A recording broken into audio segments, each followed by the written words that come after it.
Biero. Sino na nakadaan dito mga boss Biero? Ako matagal na ako hindi nakadaan dito ulit eh. Ngayon na lang ulit. Papunta to ng Santiago Road. Oo. Gentry pa rin naman kasi nasa Park Lane ako nagatid. Tapos may nakuha akong Santiago Elementary School. Dito yun daan. Medyo naalala ko pa naman to kaso matagal na yun eh. Oo. Nag-aano pa ako noon, ano ba yung tawag? Naglalalamob pa ako noon. Sino na nakadaan dito mga boss Biero? Yan o. Anong lugar ba to? Nakalimutan ko na tong lugar na to eh.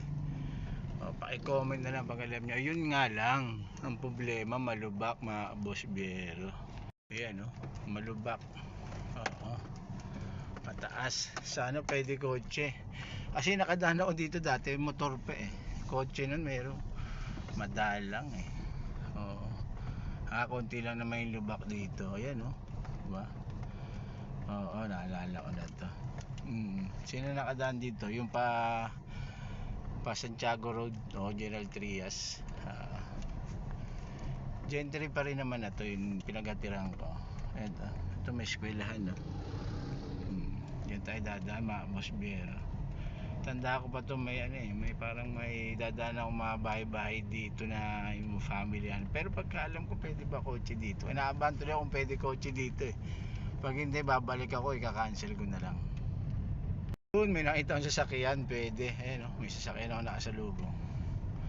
Yun, dun ako dun tayo dadaan mga boss Biero. Yun, may mga tricycle na yan. Ito na mga boss Biero sinasabi ko. Tan lubak nga pala nga dito, naalala. May tricycle na ako, pwede sana. Ang lalim kasi nito. Sana pwede yun sasakyan. Kung hindi patay, babalik ako, ang layo. Oo. Pati siguradong cancel na yun kasi layo ng ikutan ko. Ayun, makitid nga lang pero pwede. Ayan ang mga boss Biero. Puking saktong-sakto yung sasakyan lang oh. Isang sasakyan oh. Pagka mali ka dito sa gabi, yari ka, hulog ka dun oh, yung bangin oh.